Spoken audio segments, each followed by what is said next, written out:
Don King made an appearance here at the Republican National Convention. Before Donald Trump's keynote address, I was able to speak with Mr. King and ask him why he supported President Obama in the past and is now endorsing Donald Trump. The man, not the party. You know what I mean? Obama can't have osmosis. You know what I mean? You go to Hillary, don't ask me that question. You know what I mean? You can't go, you can ask whatever question you want, but I want to answer it. You know what I mean? When you're talking about osmosis, you got to be able to use reality. Hillary, I love Hillary. I predicted she'd be the first lady president.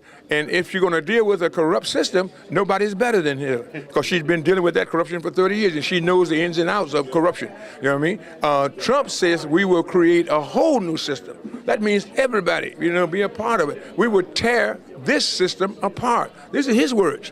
I want to make America great again. This is an America first. Now, this is what I'm going on. I'm not going on none of the rest of the stuff, because all of them tell you everything, and then they come back and apologize and say they didn't mean it.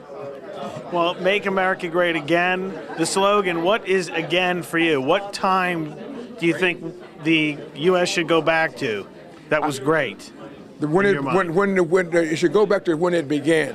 When it began, it was great because they took 13 colonies to Minutemen. That's why I wore this jacket. They go out the spirit of America to take on the British Empire. Taxation without representation is tyranny. Not having a voice or participation in the laws that you are bound to abide by, tyranny. All right? And so the collective thinking, unanimity, in thought of public opinion, said we reject this form of government. All right? So then they come together collectively, and they wanted to separate from King George. All right? So they separated, and we had the Revolutionary War. France came in and helped us, and they came out, and we become the United States of America. That's John Thomas Paine. All right? So what the idea is we got to go back. At that time, you run two people for president. The one who get the most votes is president. The one who get the less votes is the vice president. You got a duopoly now, but it wasn't a duopoly from the very beginning when the Federalists and the other one were going around there. So I'm looking for the people, unity of the people, man. I represent the people. And Trump ran in the primaries on a rigged system. He said the primary system was rigged. He wound up coming out on top. Do you think the Electoral College needs to be changed, since it's winner-take-all in most states? Yes, I think it needs to be changed because what he said is true. It is rigged because, think about this. You're a young man, and the destiny of America is in somebody else's hand. And here's the next thing about it. The most frightening thing is that you got the electors that are voting, which was getting 2 for each state and whatever. But then you get these electors. This means you're putting the destiny of your life, your children's life, and all your fellow Americans into the hands of some people without constraints, restraints, or control, and without penalty. What do we do if they get bribed? What do we do if they be persuaded to do something different? What can we do if the misguided emotionalism does something that make them go astray? The only control we got is their conscience. Now, to get this type of a power, that really the electors shouldn't even want to accept that burden.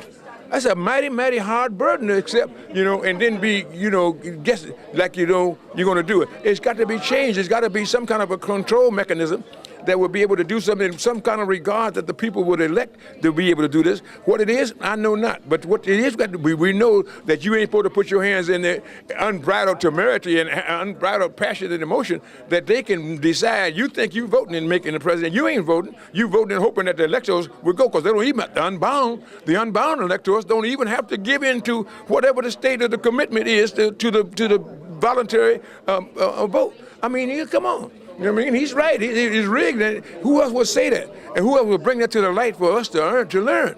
We thinking we going out to the poll, setting up 12 hours and getting in line and stepping our thing there. It don't mean nothing. It does have some meaning. I have to say, if it's overwhelming majority, but with the unbound, if it could be 3 times, it could be 60 to 0.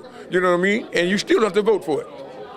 Yep. I mean, so come on. Talk to our American people, to our audience, and let them know what it is, because Trump has bought out all the racist tenets. He has bought out all the different variants of people, how they think, what they think, where they think, and where they come from, all for review. So they accuse him for doing this of being a divider. They say that he is polarizing. No, he's exposing. We're already polarized. We're already divided. You know what I mean? So all he's doing is bringing it 2 to 4. So now that we can rectify it, arrest it, and find a cue for it. I love you, man. I love America, man.